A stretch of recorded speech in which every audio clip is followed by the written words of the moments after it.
Perspektif 6 agama dijadikan satu dalam buku ini.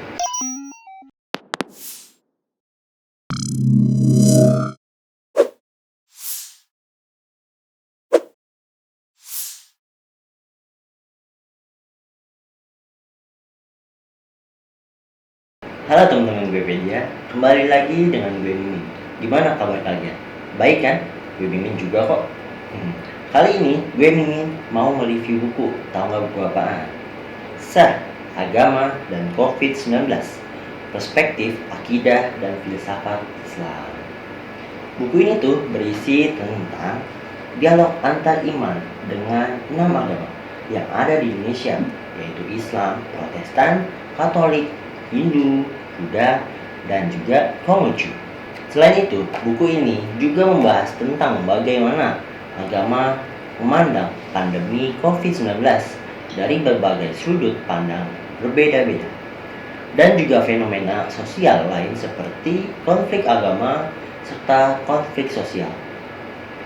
Sumber utama buku ini yaitu diselenggarakannya Sekolah Lintas Iman SLI ke-12 yang diselenggarakan oleh Institut Dialog Antar Iman di Indonesia atau Institut DIAN atau Interfield, serta telah mendapat izin dari institut yang bersangkutan. Selain itu, penulis kemudian memadukannya sesuai dengan bidang penulis, yaitu akidah dan filsafat Islam, sehingga terbentuklah sebuah buku yang membahas 3 tema besar, yaitu agama, pandemi, serta akidah dan filsafat Islam.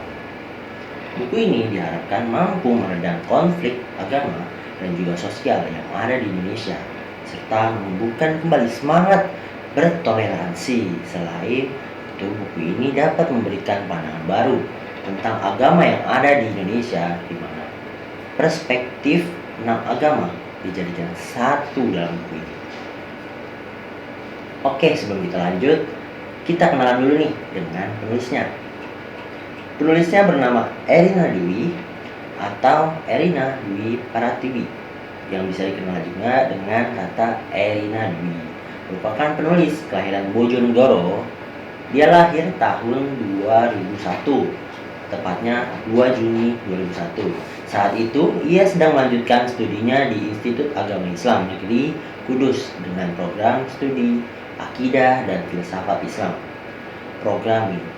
Program studi inilah yang kemudian menjadi faktor besar beralihnya genre tulisannya dari fiksi menjadi non-fiksi, karena buku ini merupakan buku ke-8 yang telah diterbitkannya sejak tahun 2019. Wih, banyak juga ya, dia udah bikin 8 buku. Nah, gue Mimin sebutin nih bagian-bagian dari buku ini. Perspektif dan pengaplikasian ajaran agama dalam realita sosial, itu ada bab pertamanya. Di bab kedua, urgensi melakukan pudar prasangka dari stereotype dengan klaim kebenaran lintas iman. Yang ketiga, FPIRB DIY sebagai teladan pengurangan risiko bencana. Mengenal komunitas adat Sunda Wiwitan bersama IR Engkus Ruswana MM.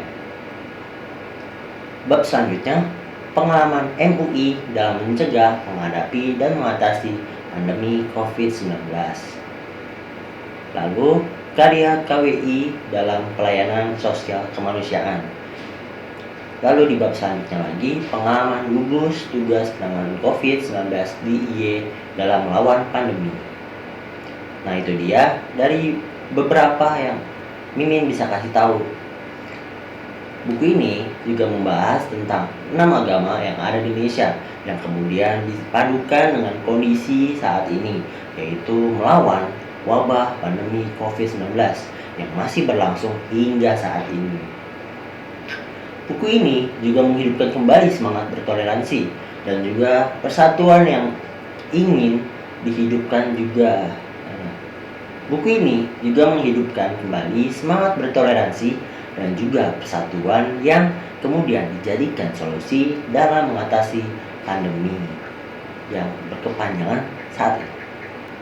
refleksi yang penulis buat dari setiap pertemuan yang ada di SLI, dan kemudian penulis kumpulkan menjadi sebuah buku. Terakhir, sekali lagi, penulis mengucapkan banyak terima kasih kepada berbagai pihak yang telah membantu penulis dalam menyelesaikan buku ini. Semoga buku ini menambah wawasan dan juga bermanfaat bagi kita semua. Oke, gue Mimin mau baca ini. Apa sih yang ada di dalamnya? Tapi satu part aja ya. Jadi, judul yang pertama yaitu perspektif dan pengaplikasian ajaran agama dalam realitas sosial. Sebagai umat beragama, tentu kita tidak bisa lepas dari mempelajari ajaran-ajaran maupun aturan-aturan yang ada di dalam agama itu sendiri, atau yang ada di dalam agama Islam disebut sebagai syariat. Kita mempercayai bahwa setiap agama pasti mengajarkan kebaikan, kedamaian, dan juga melarang penganutnya berbuat kerusakan ataupun hal-hal negatif lainnya. Namun, tidak jarang agama justru jadi sebagai alat kepentingan yang justru membuat perpecahan maupun permusuhan di antara penganutnya. Bahkan antara umat beragama dengan dalih tidak sepaham, seyakinan, ataupun sepemikiran dengan perspektif golongan tertentu. Setiap agama juga memiliki sumber ajaran yang dianutnya masing-masing. Sumber ajaran inilah yang dijadikan dasar, landasan maupun aturan yang sebisa mungkin berusaha diaplikasikan oleh para penganutnya dalam agama Islam. Sumber ajaran tersebut ialah Al-Quran dan hadis, begitupun dengan agama lainnya. Oke, itu dulu mungkin yang bisa gue kasih buat kalian. Nah, kalau kalian masih penasaran dengan part-part selanjutnya, kalian bisa langsung aja beli di website kami yaitu www.guepedia.com, atau kalian bisa klik link yang ada di bawah ya. Sekian dulu review buku dari gue Mimin. Salam pamit dari gue Mimin. Jangan lupa kalian subscribe dulu, like, komen, dan share ke teman-teman kalian. Oke, see you next time.